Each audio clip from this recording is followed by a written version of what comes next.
आपका यूनिक प्रज्ञान यूट्यूब परिवार में मैं प्रज्ञान सर हार्दिक स्वागत करता हूं, वंदन करता हूं, अभिनंदन करता हूं। प्यारे साथियों, अगर आप टीएसटी पीएचडी जैसी प्रवक्ता LT grade UGC net JRF बाद विभिन्न प्रतियोगी परीक्षाओं की तैयारी कर रहे हैं तो बिल्कुल सही प्लेटफॉर्म पर हैं। और आज के इस प्रैक्टिस सेट में 125 वस्तुनिष्ठ प्रश्नों का करने वाले हम लोग वस्तुनिष्ठ अध्ययन। तो इस प्रैक्टिस सेट को हल करें इससे पूर्व अगर वीडियो को पहली बार देख रहे हैं तो आज चैनल पर नए हैं तो कृपया चैनल को सब्सक्राइब, वीडियो को लाइक और शेयर करना बिल्कुल न भूलें। तो बिना समय गंवाए प्रारंभ करेंगे आज की इस पाठचर्या को और देखेंगे पाठचर्या का आज का पहला प्रश्न। हिंदी हिंदू हिंदुस्तान नारा किसने दिया? और इस प्रश्न का सही जवाब देखिए, भारतेंदु हरिश्चंद्र और कहीं कहीं प्रताप नारायण मिश्र दोनों लोगों को बताया जाता है। विकल्प ए और सी दोनों को आप कह सकते हैं सही है। अगला प्रश्न, प्राकृतवाद के प्रवर्तक कौन हैं? इसका आपको जवाब बताना है और दिए गए विकल्पों में आपने जोला को चुन करके इस प्रश्न का बिल्कुल सही उत्तर दिया है। अगला प्रश्न है कि यथार्थवाद और आदर्शवाद लेख के लेखक कौन हैं? यथार्थवाद और आदर्शवाद काफी चर्चित लेख है और इस प्रश्न का सही जवाब मुझे उम्मीद है कि आपने जयशंकर प्रसाद को चुना होगा। जयशंकर प्रसाद विकल्प ए इस प्रश्न का राइट आंसर। प्रश्न संख्या 4, पागल, प्रेमी और कवि तीनों कल्पना से ओतप्रोत रहने वाले इसमें रचनाकार कौन है? पाश्चात्य विद्वान विलियम शेक्सपियर को चुन करके आपने इस प्रश्न का बिल्कुल सही जवाब। अगला प्रश्न है कि आधुनिक साहित्य इतिहास ग्रंथ के लेखक कौन है? आधुनिक साहित्य इतिहास ग्रंथ का लेखक आपसे पूछा जा रहा है। प्रश्न संख्या 5 का राइट आंसर आपने चयनित कर लिया है नंद दुलारे वाजपेयी को। बी विकल्प इस प्रश्न का बिल्कुल सही जवाब। अगला प्रश्न है कि आदिकाल को चारण काल यानी 700 ईस्वी से 1400 ईस्वी तक के समय काल को चारण काल की संज्ञा किसने दी है? जॉर्ज ग्रियर्सन महोदय को चुन करके जवाब बिल्कुल सही जवाब दिया आपने। आइए बढ़ते हैं प्रश्न संख्या 7 की तरफ और देखते हैं आचार्य शुक्ल जी के अनुसार आदिकाल की अंतिम समय सीमा इसमें से क्या है? इसका आपको जवाब बताना है और इस प्रश्न का सही उत्तर आपने चयनित कर लिया है विकल्प सी, तो राइट आंसर के साथ है। अगला प्रश्न है कि उत्तर पुराण के रचनाकार कौन है? उत्तर पुराण किसकी रचना है? इसका आपको जवाब बताना है। दिए गए विकल्पों में पुष्पदंत विकल्प बी का चयन करके आपने बिल्कुल सही जवाब दिया।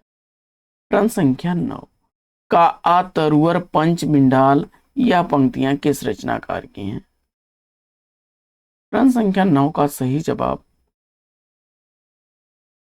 लुइपा को चुना आपने, तो विकल्प डी बिल्कुल सही जवाब। आइए बढ़ते हैं आगे और देखते हैं प्रश्न संख्या 10, कुमार पाल चरित्र के रचनाकार कौन है? प्रश्न संख्या 10 का सही जवाब चयनित करिए। कुमार पाल चरित्र के रचनाकार कौन है? और इस प्रश्न का सही उत्तर आपने हेमचंद्र को चुना, तो विकल्प इस प्रश्न का बिल्कुल सही जवाब। अगला प्रश्न, गोरखनाथ के गुरु थे, गोरखनाथ का गुरु कौन थे? इसका आपको जवाब बताना है और प्रश्न का सही उत्तर मत्स्येंद्र नाथ को चुना, तो विकल्प सी बिल्कुल सही जवाब। अगला प्रश्न है कि आचार्य शुक्ल ने अपभ्रंश भाषा की कितनी रचनाओं को साहित्य में स्थान दिया है? विकल्प ए को आपने चुना 4, तो राइट आंसर। प्राकृत के पाणिनि कहलाते हैं, प्राकृत का पाणिनि कौन कहे जाते हैं? प्रश्न संख्या 13 का सही उत्तर आचार्य हेमचंद्र को चुना, तो विकल्प सी बिल्कुल सही जवाब। अगला प्रश्न है कि प्राण संकली रोमावली ग्रंथों की रचनाकार कौन है? प्रश्न संख्या 14 का सही जवाब गोरखनाथ, विकल्प ए को चुना, तो बिल्कुल सही। अगला प्रश्न है कि पृथ्वीराज रासों में कितने छंदों का प्रयोग हुआ है? प्रश्न संख्या 15 का राइट आंसर आपने विकल्प बी को चुना, तो राइट आंसर के साथ हैं। अगला प्रश्न, गोरी सोवै सेज पर मुख पर डारे केश, यह पंक्ति किस रचनाकार की है? प्रश्न संख्या 16 का सही जवाब अमीर खुसरो विकल्प सी को चुना, बिल्कुल सही जवाब। बढ़ते हैं आगे और देखते हैं अगला प्रश्न।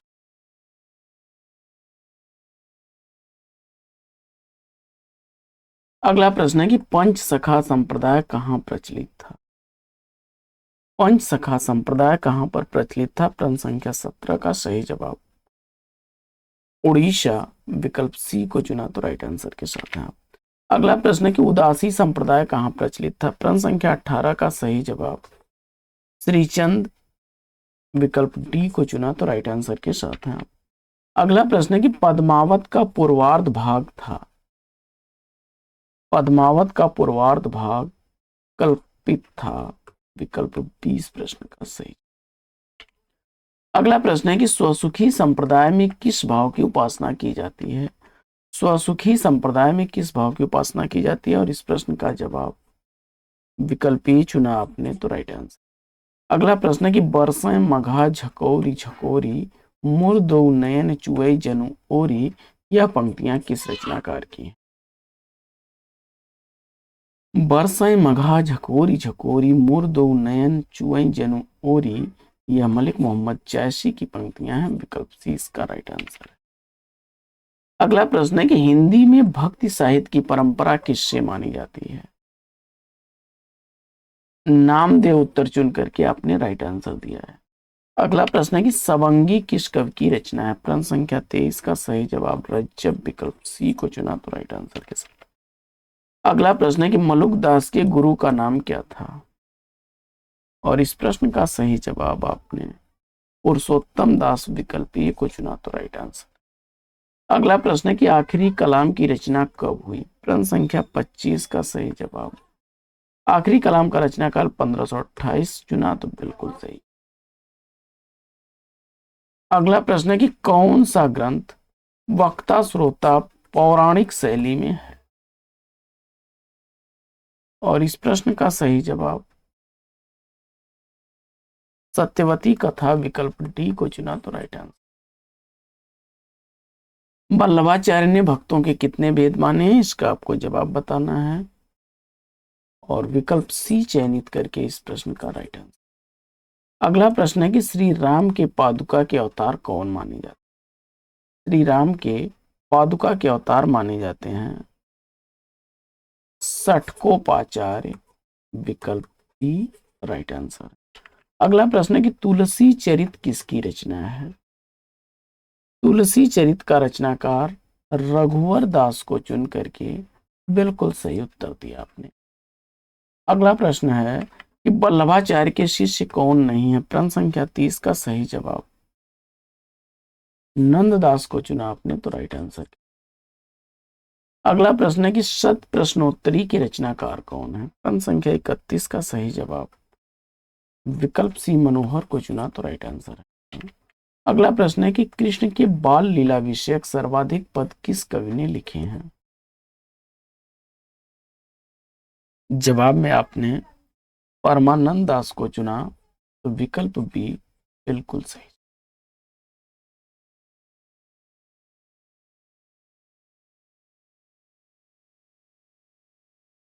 अगला प्रश्न है कि तत्वमसि किस संप्रदाय का मूल में है? त्रि संप्रदाय उत्तर चुन करके इस प्रश्न का राइट आंसर। अगला प्रश्न है कि कौन सा ग्रंथ नाटक से संबंधित? प्रश्न संख्या 34 का सही जवाब प्रबोध चंद्रोदय, विकल्प सी को चुना तो बिल्कुल सही। अगला प्रश्न है प्रश्न संख्या 35 की देव का आध्यात्म परक ग्रंथ कौन सा है? प्रश्न संख्या 35 का सही उत्तर विकल्प डी देव शतक को चुना तो राइट आंसर है। अगला प्रश्न है कि बोधा का जन्म कहाँ हुआ था? प्रश्न संख्या 36 का सही जवाब विकल्प ए राजापुर आपने चुना तो राइट आंसर के साथ। अगला प्रश्न है कि पद्माभरण के रचनाकार कौन है? प्रश्न संख्या 37 का सही जवाब 1810 ईस्वी, विकल्प बी को चुन लिया तो राइट आंसर। अगला प्रश्न है कि रीति शब्द की उत्पत्ति किस प्रत्यय से हुई है। दिए गए विकल्पों में विकल्प ए का चयन किया आपने तो बिल्कुल सही जवाब। रीत काल में ठाकुर नाम से प्रसिद्ध कितने कवि हुए हैं, और इस प्रश्न का जवाब विकल्प बी 3 चुना आपने तो राइट आंसर। अगला प्रश्न है कि कुलपति मिश्र का रस रहस्य किसका छाया अनुवाद है। काव्य प्रकाश चुन करके राइट आंसर। राधा सुधा शतक किसकी रचना है। राधा सुधा शतक रचना के रचनाकार के रूप में आपने हठी जी को चुना तो विकल्प भी बिल्कुल सही जवाब। अगला प्रश्न है कि कालिदास त्रिवेदी की रचना कौन सी नहीं है। प्रश्न संख्या 42 का सही उत्तर आपने चयनित कर लिया है राधा माधव मिलन, विकल्प बी को तो बिल्कुल सही। अगला प्रश्न है कि अमरूक शतक के रचयिता कौन है। प्रश्न संख्या 43 का सही जवाब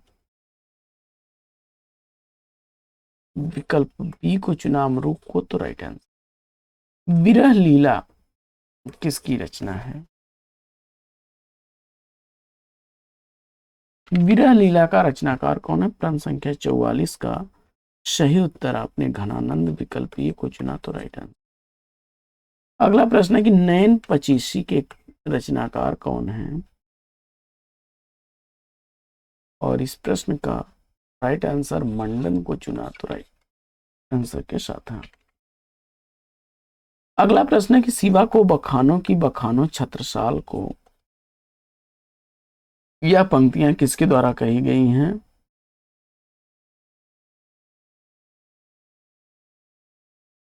शिवा को बखानों की बखानों छत्रसाल को भूषण की पंक्तियां हैं, विकल्प ए इसका। अच्छा, पूछा जा रहा है किसके लिए कही गई हैं, तो जवाब में विकल्प सी हो जाएगा, भूषण की पंक्तियां हैं।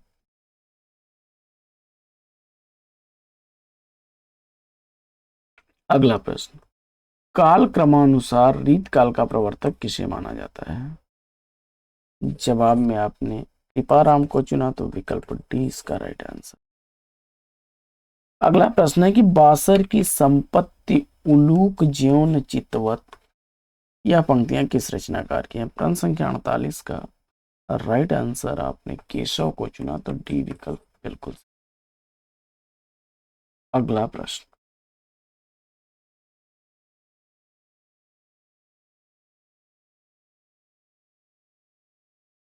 युगांतर काव्य कृति के रचनाकार कौन। युगांतर के रचनाकार सुमित्रानंदन पंत हैं, विकल्प सी बिल्कुल सही जवाब। अगला प्रश्न है कि किस कवि का जन्म काशी में नहीं हुआ। तो जवाब में राम नरेश त्रिपाठी चुना आपने तो राइट आंसर के साथ है। भौमासुर वध किसकी रचना है। भौमासुर वध के रचनाकार कौन है, इसका आपको जवाब बताना है, और दिए गए विकल्पों में कामता प्रसाद गुरु को चुना आपने तो बिल्कुल। अगला प्रश्न है कि जीर्ण जनपद किसकी रचना है। प्रश्न संख्या 52 का सही जवाब बद्री नारायण चौधरी प्रेमघन को चुना तो बिल्कुल सही जवाब। अगला प्रश्न है कि मुसलमानी राज्य हैजे का रोग है और अंग्रेजी छई का, यह पंक्ति किसकी है।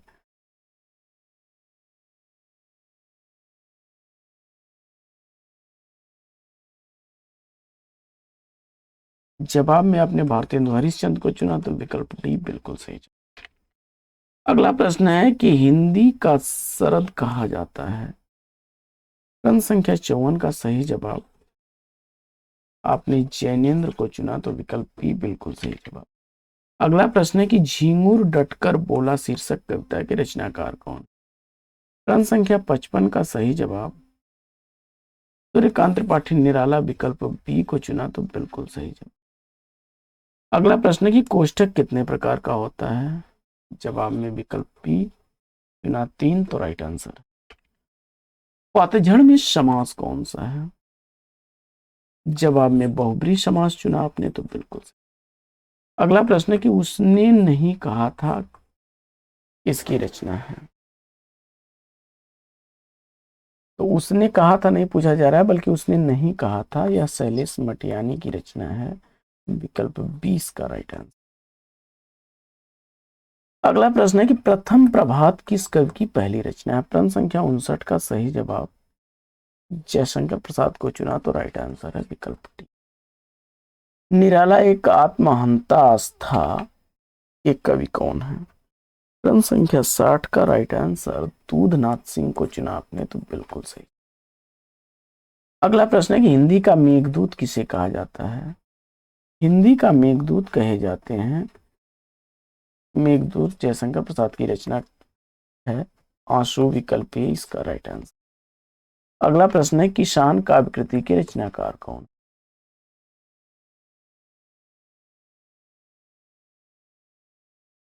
तो किसान नाम से जो है मैथिली शरण गुप्त और नाथूराम शर्मा शंकर दोनों लोगों ने रचनाएं की हैं, विकल्प डी राइट आंसर।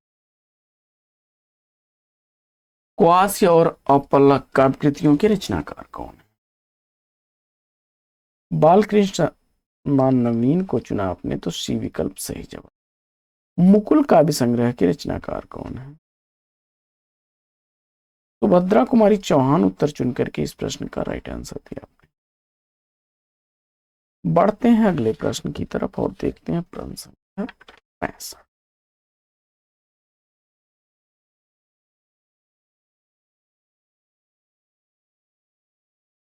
शोकोच्छ्वास काव्य कृति के रचनाकार कौन है? प्रश्न संख्या 65 का सही उत्तर आपने प्रसाद को चुना तो विकल्प डी राइट आंसर। अतिमा और उत्तरा काव्य कृतियां किसकी हैं? और इस प्रश्न का सही उत्तर आपने चयनित कर लिया है रविंद्रानंदन पंत को तो बी विकल्प बिल्कुल सही जवाब। अगला प्रश्न है कि माझी न बजाओ बंसी कविता के रचनाकार कौन है? प्रश्न संख्या 67 का सही जवाब क्या बनेगा, इसका आपको उत्तर चयन करना है। इस प्रश्न का सही जवाब आपने केदारनाथ अग्रवाल को चुना तो विकल्प डी इस प्रश्न का बिल्कुल सही। अगला प्रश्न है कि खुशबू के शिलालेख कविता किसकी है? प्रश्न संख्या 68 का सही जवाब क्या बनेगा?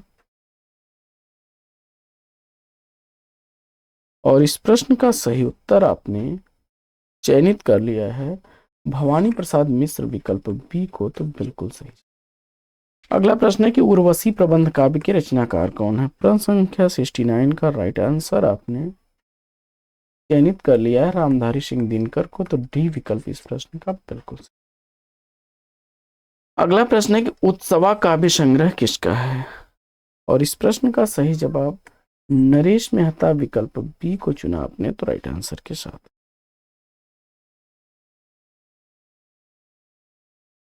काठ की घंटियां काव्य संग्रह किसका है? प्रश्न संख्या 71 का सही जवाब सर्वेश्वर दयाल सक्सेना को चुना आपने तो बिल्कुल सही उत्तर। अगला प्रश्न है कि बाघ लंबी कविता के रचनाकार कौन है? और इस प्रश्न का सही उत्तर केदारनाथ सिंह को चुना तो विकल्प सी इस प्रश्न का राइट आंसर।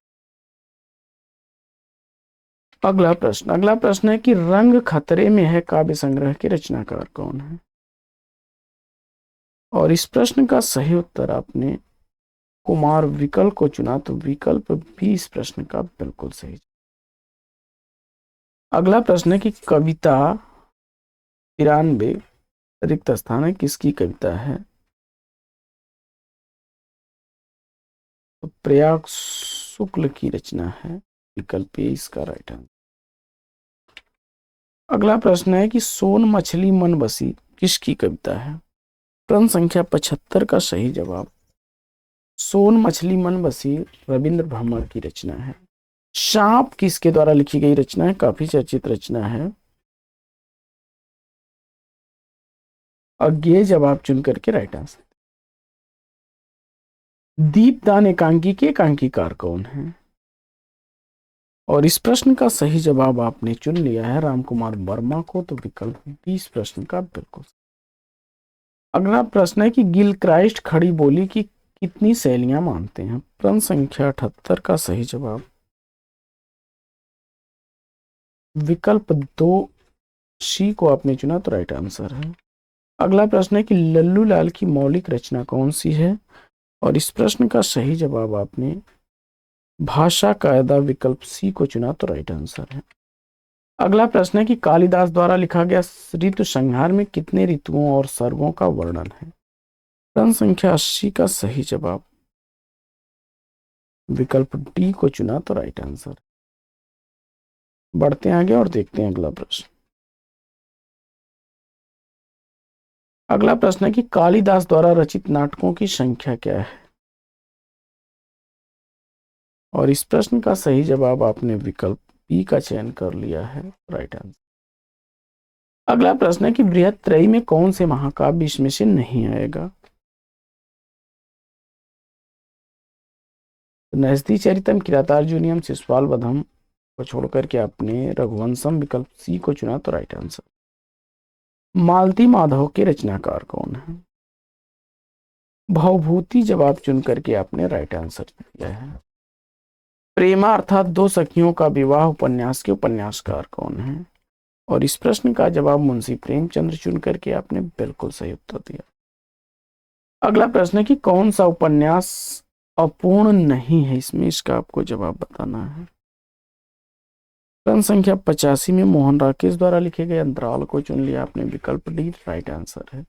रंग में भंग उपन्यास के उपन्यासकार कौन है? और प्रश्न संख्या 86 का सही जवाब आपने, देखिए काव्य कृति की बात नहीं की जा रही है, यहाँ पे उपन्यास की बात की जा रही है। जयराम दास गुप्त विकल्प बी को चुना तो राइट आंसर है। काव्य कृति गुप्त की है। शैलूस उपन्यास के उपन्यासकार कौन है? जवाब में आपने शिव प्रसाद सिंह को चुना तो राइट आंसर है। यशपाल द्वारा लिखा गया इसमें से उपन्यास कौन सा नहीं है? और प्रश्न संख्या 88 का सही जवाब मकरील विकल्प बी को चुना तो बिल्कुल सही। सूरजमुखी अंधेरे के उपन्यास के उपन्यासकार कौन है? कृष्णा सोरती जवाब चुन करके बिल्कुल सही जवाब दिया। अगला प्रश्न है कि गाता हूं अपनी लय भाषा सीख इलाहाबाद नगर से, यह पंक्तियां किस रचनाकार की हैं? हरिवंश राय बच्चन उत्तर सी को चुना आपने तो राइट आंसर है। पंचवटी प्रसंग गीत नाटक के रचनाकार कौन है? और इस प्रश्न का सही जवाब सूर्यकांत त्रिपाठी निराला विकल्प ए को चुना तो बिल्कुल सही। अगला प्रश्न है कि आकाशदीप इंद्रजाल कहानी के कहानीकार कौन है? जवाब में जयशंकर प्रसाद को चुना तो बिल्कुल सही जवाब। अगला प्रश्न है कि कवि की स्त्री कहानी के कहानीकार कौन? जवाब में सुदर्शन को चुना तो विकल्प ए इस प्रश्न का बिल्कुल सही जवाब।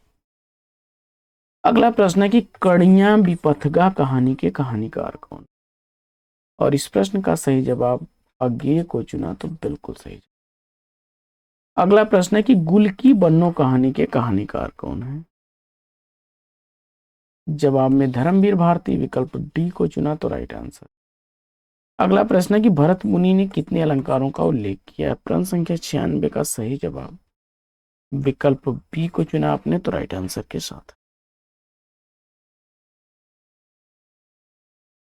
बढ़ते हैं आगे और देखते हैं अगला प्रश्न। भामा ने कितने गुणों का वर्णन किया है? प्रश्न संख्या 97 का सही जवाब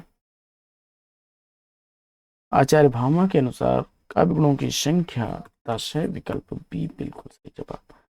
श्रृंगार रस में कौन सी रीत प्रयुक्त होती है? इसका आपको जवाब बताना है। वैदर्भी रीति चुन करके इस प्रश्न का सही जवाब दिया।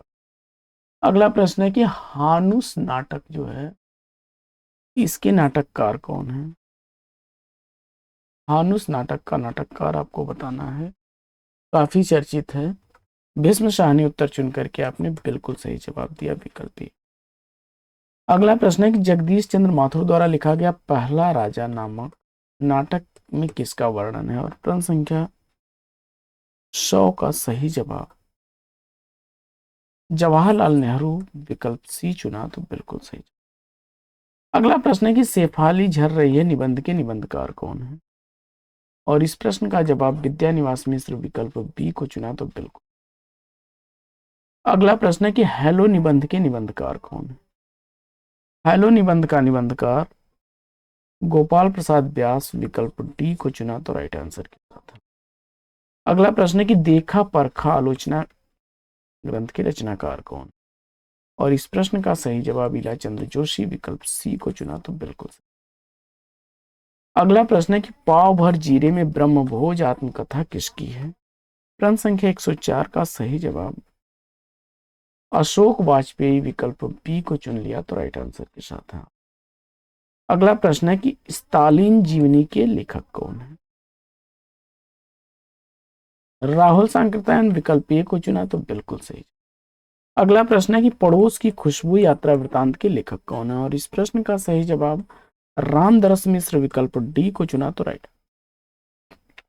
अगला प्रश्न है कि टूटा तारा संस्मरण के लेखक कौन है? और इस प्रश्न का जवाब राधिका रमण प्रसाद सिंह विकल्प ए को चुना तो बिल्कुल। अगला प्रश्न है कि शारदीय गद्य काव्य के रचनाकार कौन है? और इस प्रश्न का जवाब प्रश्न संख्या 108 का राइट आंसर दिनेश नंदिनी डालमिया विकल्प डी को चुना तो बिल्कुल सही। अगला प्रश्न है कि धरती के लिए रिपोर्टाज किसका है? प्रश्न संख्या 109 का सही जवाब विकल्प बी कैलाश नारद को चुना तो राइट आंसर है। अगला प्रश्न है कि अपने ही सरकार में क्षमा करें, अपने ही घर में सरस्वती सम का अपमान, अपने ही घर में सरस्वती का अपमान किस विधा की रचना है? जवाब में साक्षात्कार विकल्प ए को चुना तो राइट आंसर। अगला प्रश्न है कि बंगदूत पत्र कितनी भाषाओं में प्रकाशित होता था? विकल्प सी 4 भाषा चुना तो राइट आंसर। ब्राह्मण किस प्रकार का पत्र था? और इस प्रश्न का जवाब आपने मासिक पत्र चुना तो राइट आंसर।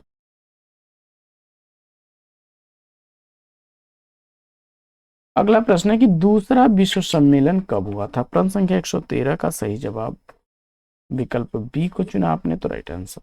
मिट्टी की बारात में कौन सा पुरस्कार मिला? मिट्टी की बारात के लिए कौन सा पुरस्कार दिया गया? प्रश्न संख्या 114 में आपने साहित्य अकादमी पुरस्कार और सोवियत लैंड नेहरू पुरस्कार दोनों को चुना तो विकल्प डी राइट आंसर है। बहुत शब्द इसमें से कौन सा है? विकल्प सी को चुना तो बिल्कुल सही जवाब मैंने रोटी खाई किस विधा की रचना है? और इस प्रश्न का सही जवाब पूर्ण वर्तमान विकल्प बी को चुना तो राइट आंसर। अगला प्रश्न है कि कला निधि किसका पर्याय है? प्रश्न संख्या 117 का सही जवाब विकल्प बी चंद्रमा को चुना आपने तो राइट आंसर है आपका। अगला प्रश्न है कि धवल का विलोम क्या होगा? और जवाब में आपने कृष्ण चुना तो विकल्प डी राइट आंसर है। अगला प्रश्न है कि शुद्ध शब्द इसमें से कौन सा है? प्रश्न संख्या 119 का राइट आंसर आपने ब्रज विकल्प डी को चुना तो राइट आंसर। अगला प्रश्न है कि उदय में कौन सी संधि है? प्रश्न संख्या 120 का सही जवाब व्यंजन संधि विकल्प सी को चुना तो बिल्कुल सही जवाब।